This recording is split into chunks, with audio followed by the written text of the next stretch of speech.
Hello, this is Roman and Catherine. This is a supplemental video for the Diaton Tonometer. Once you guys get the device, how do you get started and how do you train your team? We want to save you some time and efforts on manuals and watching the videos. This will be a breakthrough video to get you started right away. So as you know, we're measuring through the upper eyelid and sclera without touching the eyeball. Okay. And let me get the device out and I will show you exactly what to do with someone that has never seen the device yet. So the device comes in a carry case. Okay. You just take it out, remove the cap. Okay. As a matter of fact, it has a calibration tester. Also can be used for training purposes. You could turn on the device, tilt it back. You have this little floater goes inside the device. I'll show you again. You have this little floater which is moving up and down.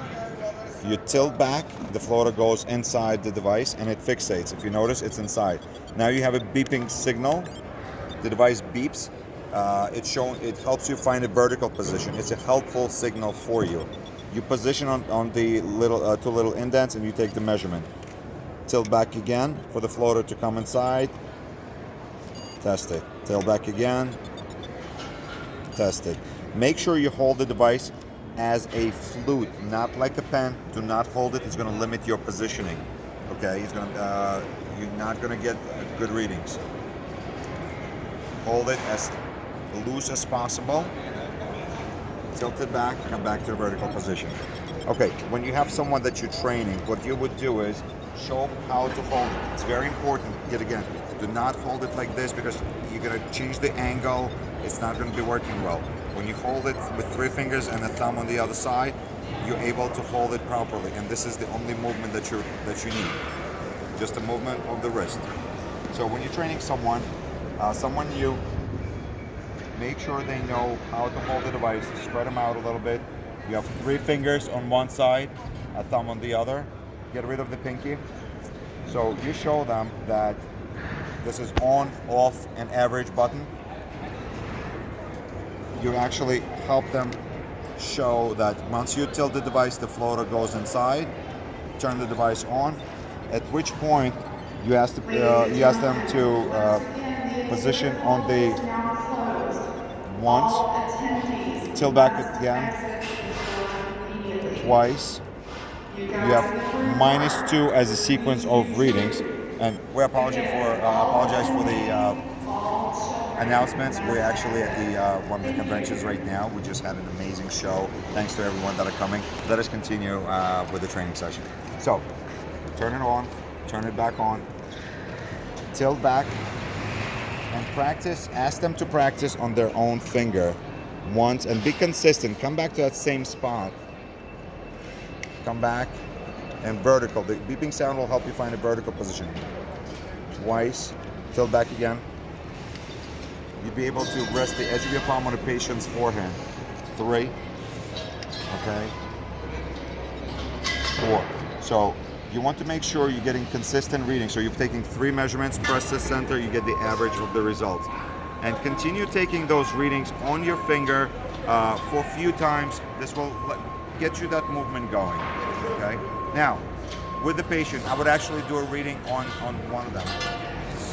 Please have a seat. You would actually ask the patient to sit a little closer to the edge of the chair. Tilt them back. Now, come a little bit closer to me. You would ask the trainee and or patient to extend their finger forward at about 45-degree angle.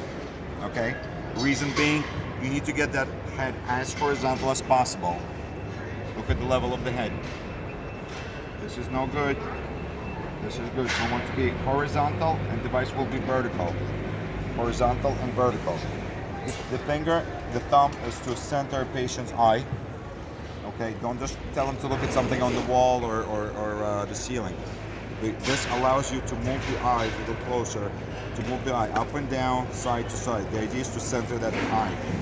Now, with the eye, you gently pull on the eyelid to make sure the edge of the lid is above the limbus. You have to have about 1 millimeter to 2 millimeters of sclera visible. Get the tonometer ready, turn it on, use the edge of your palm on a patient's forehead. Don't just do it, in the air. Use it for stability. Gently pull on the eyelid as the eye naturally opens, not to the side, because you would create some additional pressure. Gently pull it up with a little bit of sclera visible. Think of it this way. Everybody's wearing a contact lens. You want to be above the edge of the contact lens. You go right behind the eyelashes, not further up on the lid, right behind the eyelashes. Once, tilt back for the second reading. -1 on the display.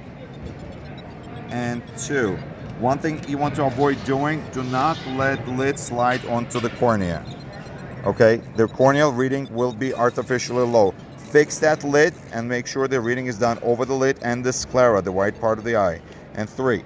So you're taking 3 readings, press the center button, you get the average and the readings. Okay, on the other side of the patient, you're still on the same side of the patient, extend the finger forward, and part of the technique, so here I did either the index finger or the middle finger.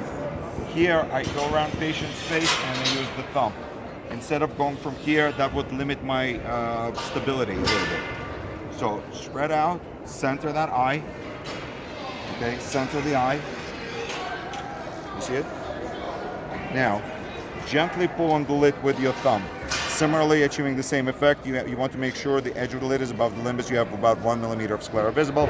Get tonometer into a ready position. Use the edge of your palm and position right behind the eyelashes. 1, tilt back, and 2. Device gives you a long beep. Press the center button, you get the average of the reading. I got 18 and 17. Now, when you're training someone, good job, good process. When you're training someone, what you do is you ask them to pretty much do the same things, and you could at the same time, they could practice on their finger, then they could move on to the eye. Do not right away move on to the eye without practicing on your own finger. That will give you more stability, and that will give you confidence on your hand movement. Do not be stiff, do not hold on to the device. Be very, very gentle with the device, okay? And you could also assist someone, come a little closer. You could also assist someone, they are on the other side, and you could actually assist them while they're holding the device, how to do it and correct their errors. Okay, you need to pull it up and get the finger up and so on. So you'll be on the other side of another user. Okay. So this is a quick overview on how to start with the Diaton Tonometer. Apologies for a little noise in the background. We just finished a fantastic show, a lot of questions, and we wanted to right away address it. We want to make sure once you get the box, once you get the Diaton, you get started right there and then. We wish for our technology to achieve many good things in your practice, and we're here to assist you to achieve proper diagnostic numbers, because we measure through the lid and the sclera, completely independent of the corneal properties. And this is Team Diaton. Here we are. What city are we in? We're in Denver, Colorado. Denver, Colorado. So thank you so much, and yay! Thank you. Thank you so much. Thank you, guys. If you have any questions, please follow up. Tonometer@diaton.com, or give us a call at any time, 877-342-8667, and we'll be able to help you out and get you guys started right away. Take care. Bye-bye. Bye-bye.